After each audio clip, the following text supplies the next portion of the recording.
Good afternoon, class. This is 7th grade world history. Today is Monday, April the 13th, and I'm glad that you guys could be with me again to join me in another awesome week learning about world history. This week's chapter is going to be mainly about the Cold War era, which happens right after World War II.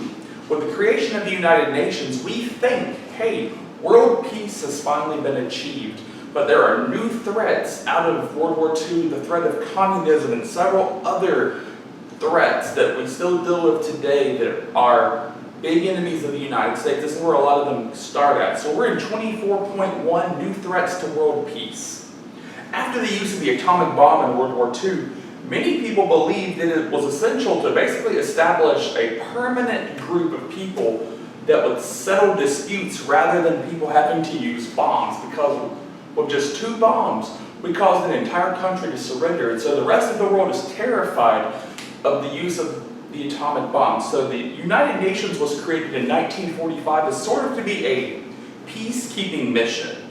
But time has proved that the UN has been unable to maintain world peace and cooperation. Why? Well, almost any nation can join in. Many of these nations, such as Russia and North Korea, are our enemies. And of course, if we were to try to vote to pass some sort of regulation on them, they would say no, and they even have an equal amount of votes, regardless of the size and population of their country. Because the United Nations didn't account for man's sin nature. After the communists came to power in 1917, the Russian people lost many personal freedoms they had previously enjoyed. Atheism, or the disbelief in God, replaced the church. Incomes decreased. Food shortages mounted. Stores became empty of goods. People weren't allowed to travel. And the people were practically cut off from the rest of the world. You could not leave a Soviet-controlled country. As the communist government grew more and more repressive, Russian living standards were greatly behind those of Americans and even the other part of Europe. Remember, Russia is in the east of Europe, but the west of Europe, those countries were doing fantastic economically wise.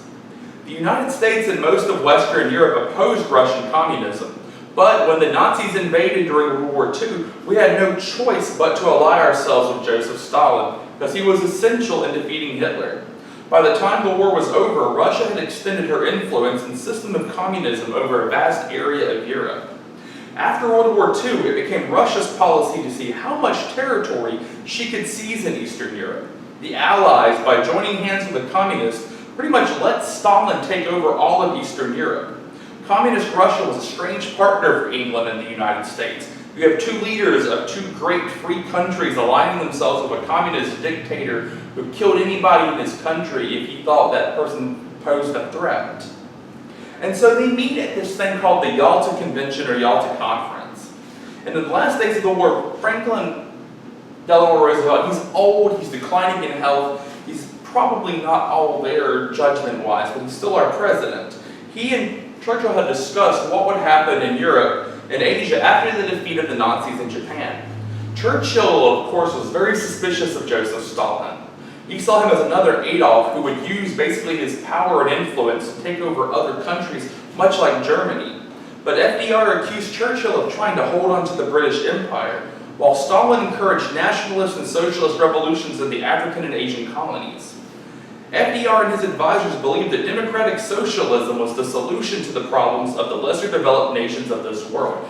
FDR actually kind of agreed with Stalin that the government should be in control of the supply chain. After all, FDR himself was very much, not necessarily a socialist, but a lot of his programs are socialist programs that we still have today.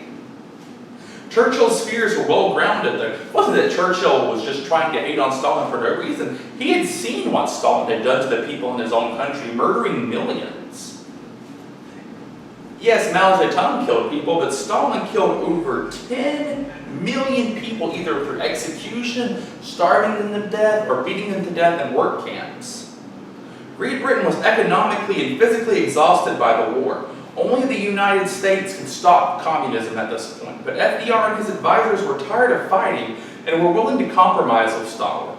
In a meeting in 1945 at Yalta, a seaside resort on the Russian coast of the Black Sea, Roosevelt, Churchill, and Stalin pretty much meet together to let Stalin have his way.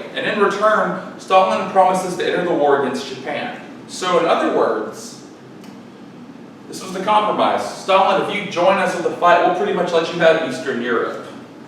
And they also gave him Poland, which Poland wasn't even invited to the conference. Could you imagine that? Their country was given away to Russia, and the president of Poland didn't even have a say in this.